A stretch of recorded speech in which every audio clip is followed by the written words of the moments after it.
Okay, and welcome back. We're picking up where we left off last time in Endless Legends on our Dust Lords hard run.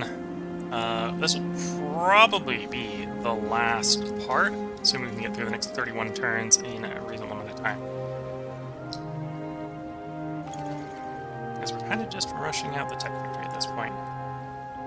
Maybe burrow we can do. I think it's a burrow. Do there.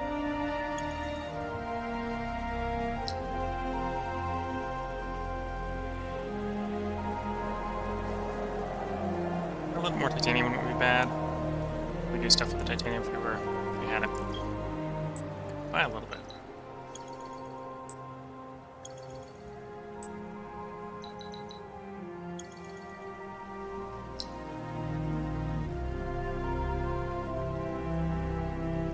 +2 per person. We got a bunch of people in the city, so let's speed them up. Okay.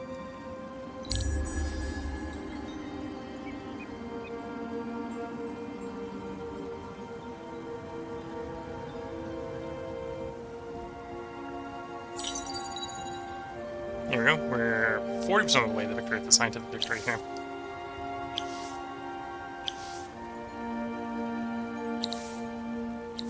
We've leveled up +1 on terrain with dust then.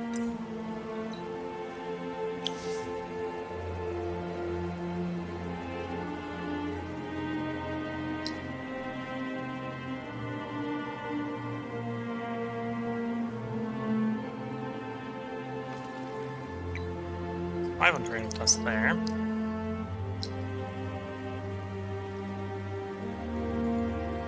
Probably want that, but that's a lot of titanium that we don't got. Bye.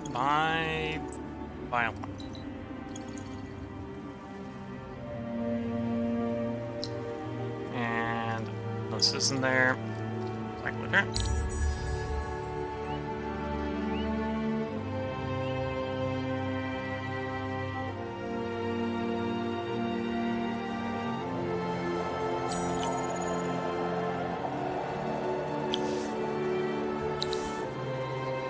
This order, of course, we're going to reactivate that. It's saving us a turn keeping that going. And you've leveled up. Successfully slot, although we're probably not got a good idea what we're going to use in that slot.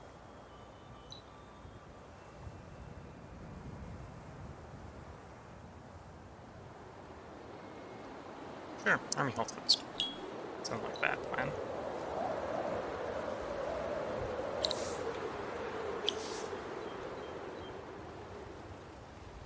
Okay, anything you want to build here? No. Anything you want to build here? No. No. No. Yes, but we need titanium.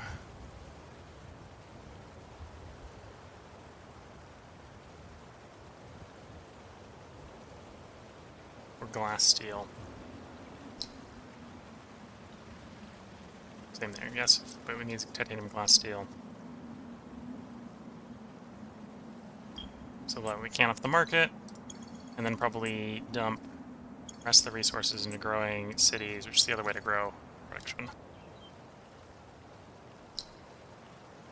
So, buy a pop, buy a burrow, extend the city size, buy 2 pops, buy a burrow.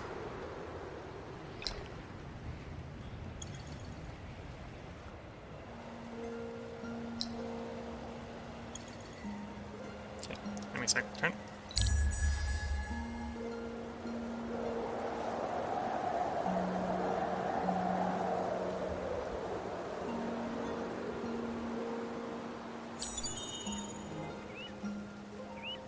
And what? We're economic victory-wise, we're 50,000 away. So it's basically telling me I'm like 5 turns away from winning with the eco victory. We may win with the eco victory instead of the science victory at this rate.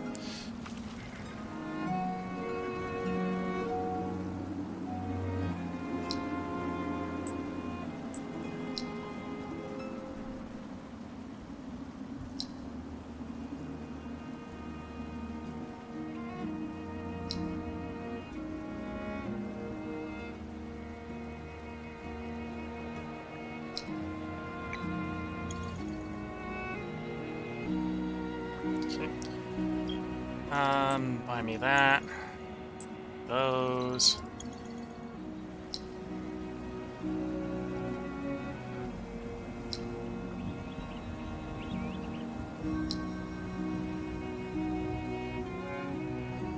Okay, then we're gonna pick up an extra pop, pick up an extra burrow. We've got the pops for now. Nearly complete that. Pick 2 more pops over here.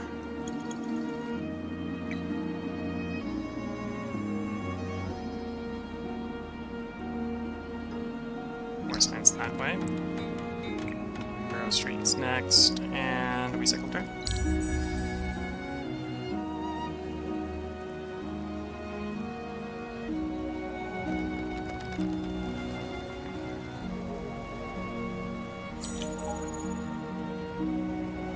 Okay, you're going Royal University unless I've got something else for you to do. Construction-wise, hold on. Hit the dredge, put him in the army. That's what that dredge was being recruited for.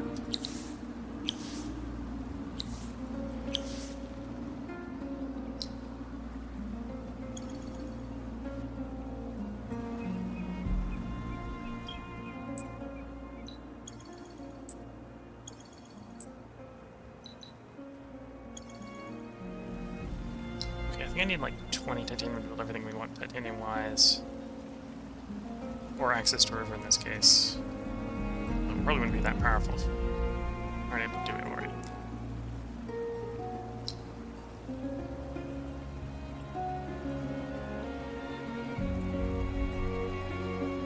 Okay, that's probably a good building. And 2 more pops here. Start building another burrow.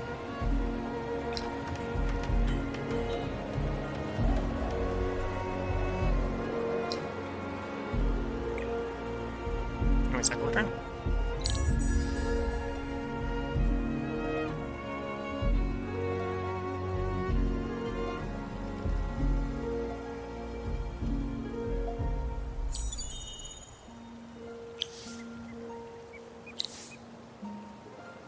Quicksilver booster and its effects have ended. Okay, we can activate that as we can. Can I can just stretch to do that, yes. Can we do that the other side around? Yes. It's going to maximize science and to maximize money income. Go.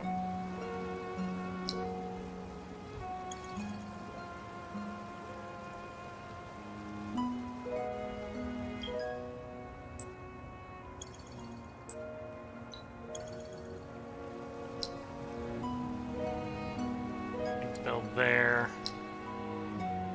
Nothing to build. Well, except for the industry one, which is what we're really not interested in. We're kind of just... We're very much money-centric here, not industry-centric. Oh, you have a dust field. Definitely put the dust field. 2 people building burrows.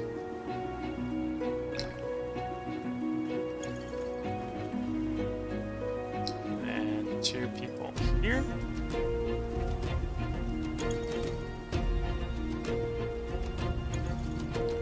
And you can build the burrows. Dust. Probably there is 20 bear dust. Got enough happiness that it doesn't really matter where we build the burrows as long as it's getting us more stuff.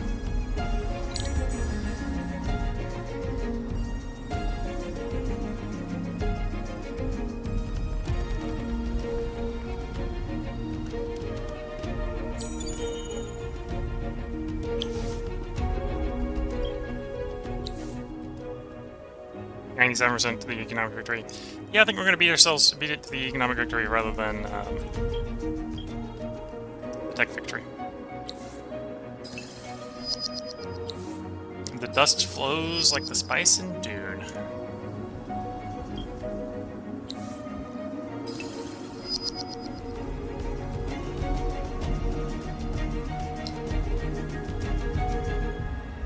Oh, I have an Imperial funding that hasn't been built. And we complete the Burrow Streets. Next town. 2 more. Build another Burrow Streets.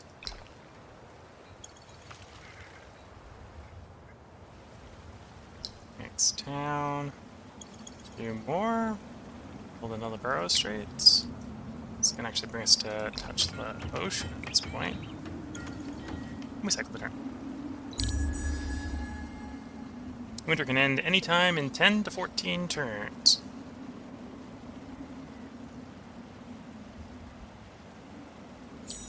If we don't win before the winter ends, this rate. More dust income. You know, let's check. We do have some cities without heroes.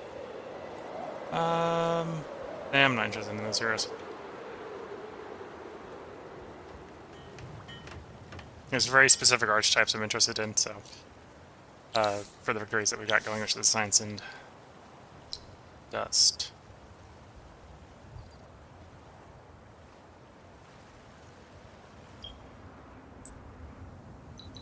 Buy those. Buy those. Buy those. We get a dust filter here. It's one of the other game buildings.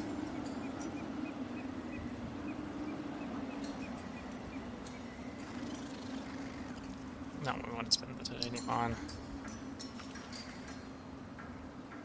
Okay. So we'd rather have it on that, for example. So 16, so that's 14 over here.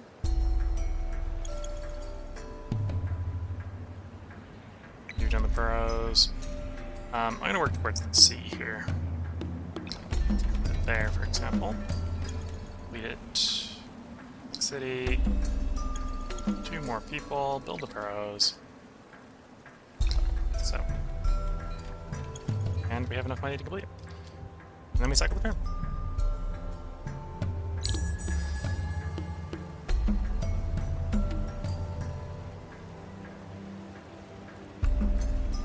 Okay, that's the 3rd of the 5 endgame texts complete. So we're going to complete the next one in 7 turns at the current rate.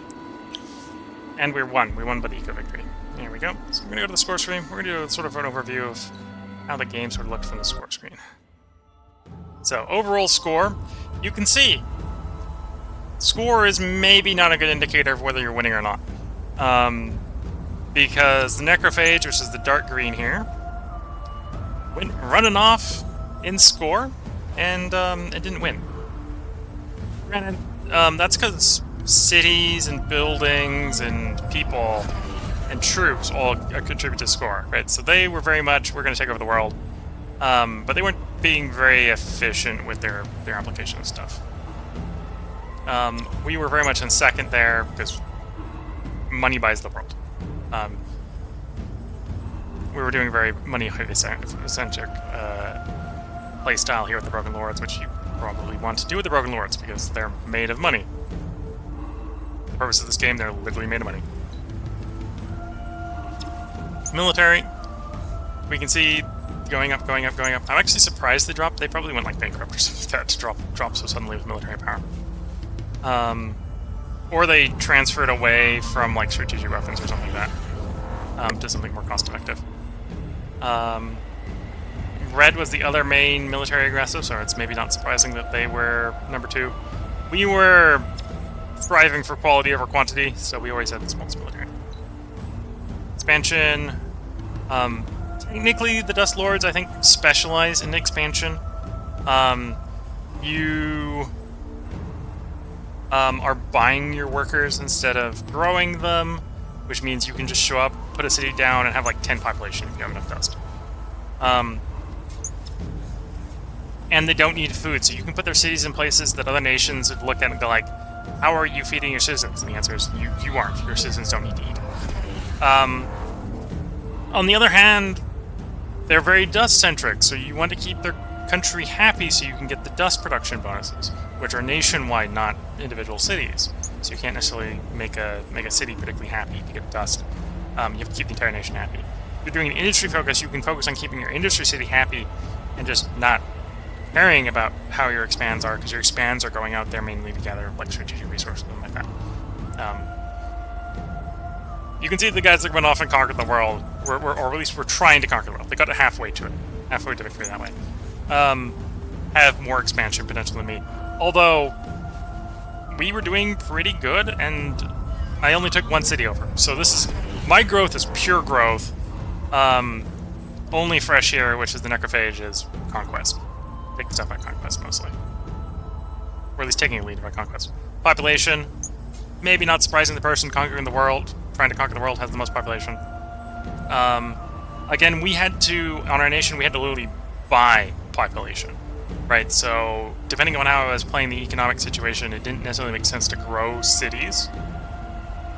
Because unless you're building boroughs, or you want the worker to be particularly effective, the worker you're assigning to a resource, and it starts 4 in each category, except for influence, which starts 2. Right, we activated something that upped the dust to 7. It didn't take very long for our workers to not necessarily be getting a good return on investment. Until the end, where it's just like, yeah, we're making workers to make boroughs so we can make the city bigger and better and better. Right? But yeah, that's why you can see that green takes off. You can see red takes off, and they're again, they got to feed. The red has to feed their workers. So as soon as they're sort of saturating their cities, their growth starts to slow off.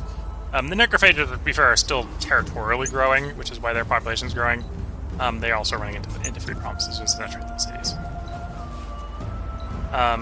Whereas once we start transitioning into we can build power by building people, we're almost catching up with the green, and the green has, I think the green had like 2.5 times more territory than us. And we were catching up on their population. Research. I'm actually, to be fair, this is the number of researchers, right? So the AI isn't necessarily trying to run a tech victory. So they're probably not working on the endgame techs. They're probably backfilling techs they wanted. I'm actually surprised at how close they were tech parity with us. Might also be including some quest granted techs, which don't count towards progressing towards tech victory. Food. Dust Lords don't produce food, so it's not surprising we're flatline there. And you can see a lot of this is you have to feed your population, right? We don't have to feed our population, but they do. So as the population grows, their food and production goes down, which slows their growth down. Industry, we weren't industry focused, we were money focused, we're dust focused. But you can see the biggest country, biggest industry. Surprisingly, we hit the second most industry at the end. So that's actually one of the reasons probably why only Fresh the Necrophages here were off to the races trying to win. Was they had more industry. And that's sort of how, if you get a good military conquest going here, you can snowball, so you can just get the industry up high. Dust. A couple of these cliffs that we fell off of is probably me transitioning from dust production to science production. Like this, that's probably what this one is. That's probably the dust swap over. And then we've got, I guess, probably a winter. So that's probably a winter in there.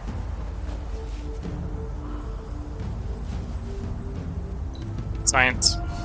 And oh, actually, no, that's probably what that one is then. Because that's the science swap over. That's the major science swap over where I just went, okay, I don't care if the pops are on dust anymore, make them do science. We would have actually won victory faster if we left them on science. I didn't realize that we were going quicker to the dust victory than the science victory. Influence. There's ways you can do influence harder than I was doing it, but you don't necessarily, unless you're the Draken and can force things, you don't necessarily win with influence. It's a resource you want for various things, but you can't win the game by itself. Empire approval. The 3 nations that died obviously have 0 approval. And then at some point, I think, yeah, right about here and onward, we basically were at maximum approval for the rest of the game. We generally wanted to stay in the upper 70 to 100 because we got dust benefits in there. I think it's 40 to 60 is the neutral range, and then you take malices below 40, which is why you see all the nations are trying to stay 40 plus.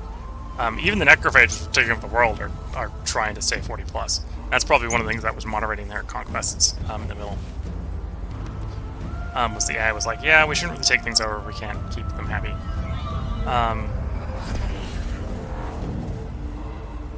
And I think 40, 60 is the no penalty. 40 below is penalty, and it's food and industry locally. So specifically that city, food industry is penalized locally.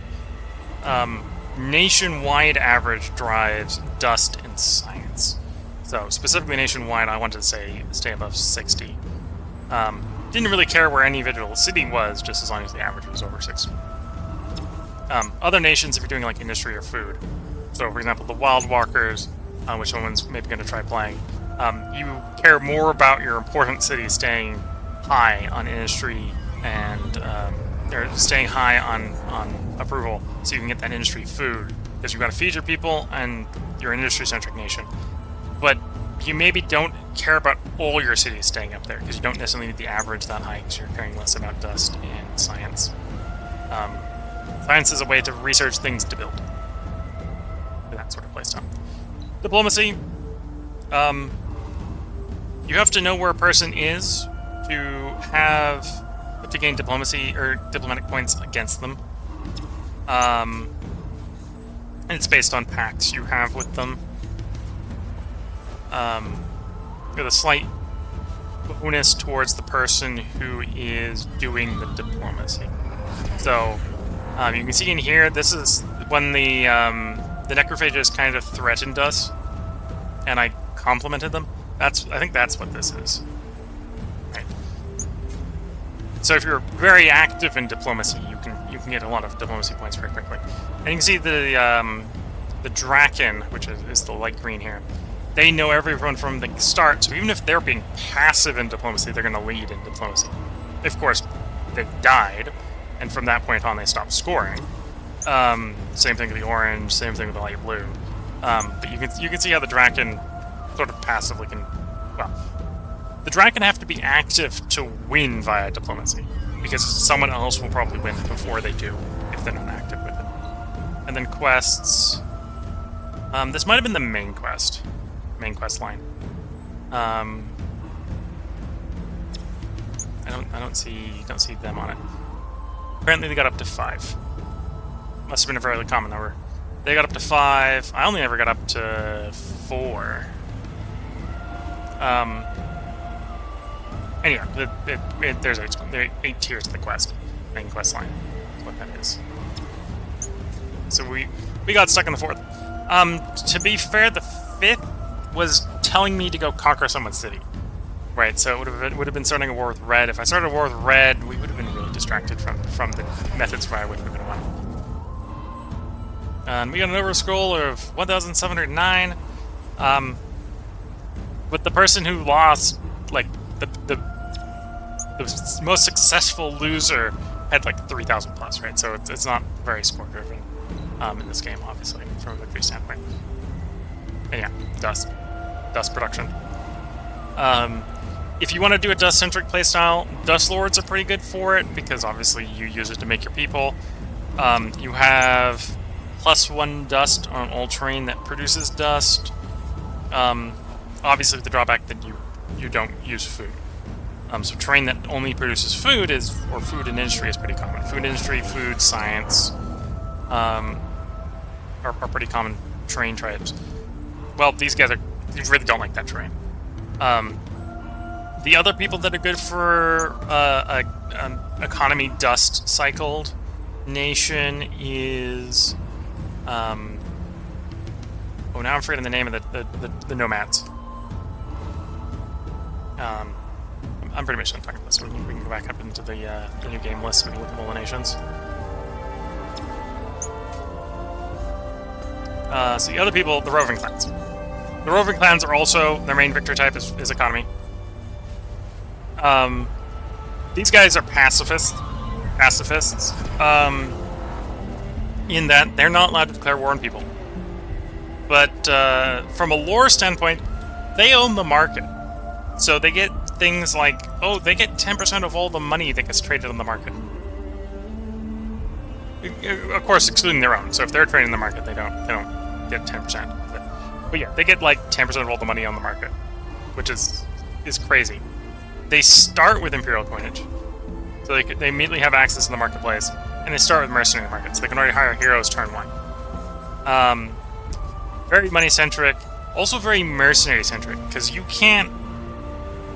not allowed to declare war on people, but you're allowed to, like everyone is allowed to, make mercenary units, and like have them raise the Jolly Roger equivalent and go raiding.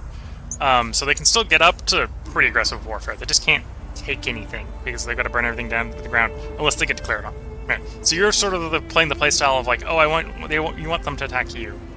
All right. And here's the example: the privateer units. They get cheaper cost, cheaper maintenance on privateer units.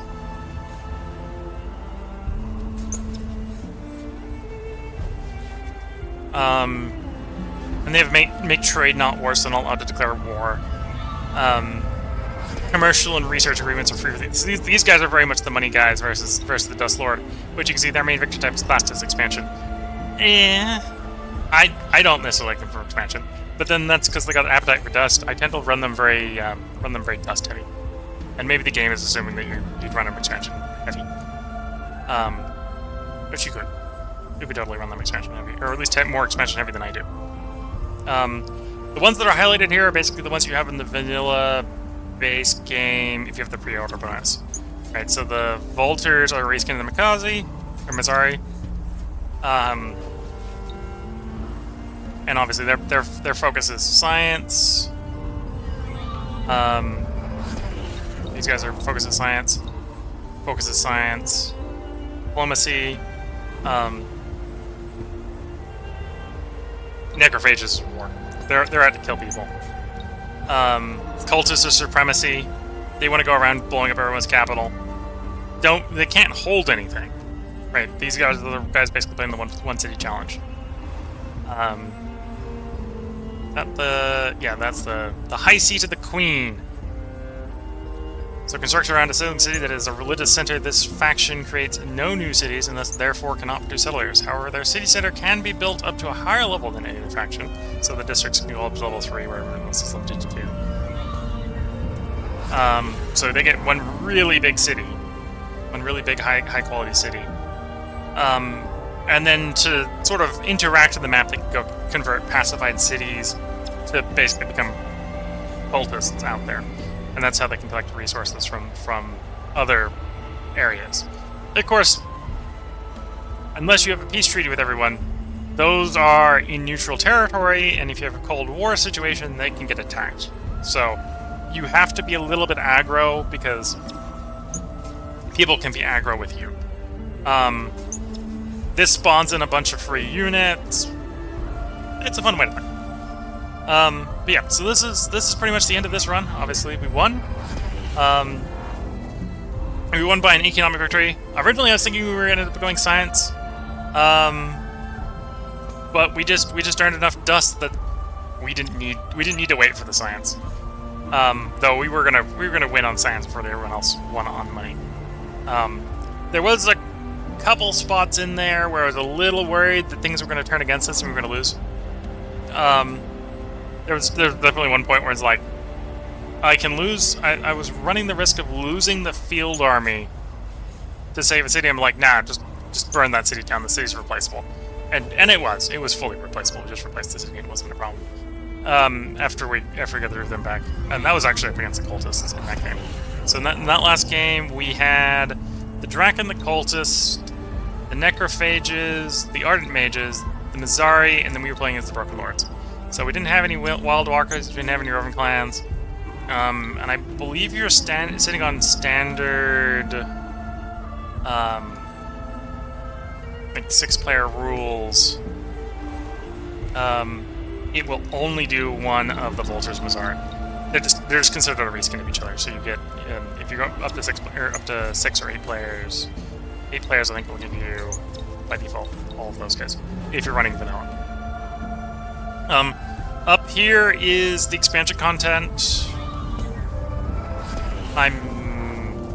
We can check what actual expansion content I have. I don't have it enabled right now. Because it's been a while since I've played, so I wanted to keep it simple. Obviously, we're fully up to date. I didn't turn any of the minor add-ons off. It's just some quests that maybe didn't come out much. There's the Mazari reskin. Oh, I thought it was the other way around. I thought it was the Vultures with the reskin of the Mazari. The Mazari is the reskin of the Vultures. That doesn't make any difference.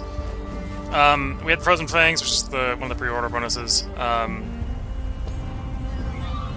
But yeah, so I've turned the DLC off. In other runs, we might run things like turn the Guardians on, turn Shadows on, turn Shifters on, turn Tempest on.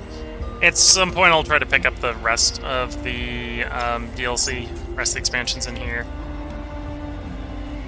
Like, I don't have the Kapaku. I've seen them being played.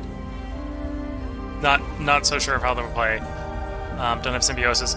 That's another one city style challenge. And then there's the Monstrous Tales. This adds multi-part eventuals, mostly. Yeah, at some point we'll turn some of these on to make the game a little more interesting, but for this first game on the channel, I decided to keep it simple. So I hope you've all enjoyed. If you're watching on YouTube, this is obviously where the series is going to end. If you have suggestions on what you'd like to see played next, regardless of whether you're on Twitch or YouTube, whether it be a game or if you want to see a different faction. If you want to see more Endless Legends and you want to see a specific faction next, feel free to let me know. We ended up going to Broken Lords this time because in the process of starting up the game, one of the commenters said, "How about the Broken Lords?" I find the Broken Lords are very interesting. I may be not doing a very good job of them. There's definitely some situations where the combat was like... The combat felt clunky, and I think that was the way I'm playing them and not the best way you play them. You can definitely probably play them more aggressively than I do. I probably lean too much into the defensive nature of these units, and not enough into the attack, and that's probably why I struggled. The other one I was thinking of maybe doing is the Draken. If you got suggestions for other ones you want to play, want me to play, let me know. And with that, I'm going to go ahead and bring down the stream soon. If you got any comments as far as Twitch of what to play next, or again, same sort of thing for YouTube, now's probably the last time you're going to be able to get in. I'm going to go over the schedule coming up on Twitch over the next couple days. If you're watching this on YouTube, the schedule will probably have been what was streamed over the last couple days, so it should be recorded and be in the process of being uploaded and released for you. Today was Endless Legends. We did finish the run, so we won't be resuming it in 4 days. There'll be something new up. I haven't decided what that is, so now's a good time to put any comments in as far as what you'd like to see, if you'd like to see something different. Tomorrow will be Field of Glory Empires as Persia in the DLC that added the earlier start date. We should probably be getting close to the end of that war with Egypt, either because Egypt has ceased to exist or because we've managed to sort of negotiate a peace with them. And at that point, I think the game will be sorted, and it'll just be sort of like where we were in this stream near the end, where it's just like it's the process of getting to victory. So that game's proceeding. The day after that, which will be Thursday, will be Terra Invicta. We're maybe not quite there in Terra Invicta, where we're still being very volatile bottlenecked. But if we can solve that bottleneck, I think we'll be really going in that one. And then Friday will be Shadow Empire. It'll be the Doom of the Shadow Empire. That's getting pretty interesting. We're definitely in a situation where we control like a quarter of the world's population. We're holding on to, though maybe a little bit struggling, holding on to first spot in the podium order. The person we're currently at war with, I think, is actually falling because all the effort they've gone to stay in power and strong has come at sort of the cost of having to draft large portions of the population. And this is on a planet with like minimum population. This is what I'm calling the self-imposed challenge of people, where we've basically min-rolled the population of the planet. It's less than 1 million people at the beginning of the game. So they're incredibly scary from a military standpoint because they've got so many troops. But at the same time, we like triple their population. So that's going to be an interesting game to be continuing on Friday. And then normally Saturday would be where we resume the stream from today.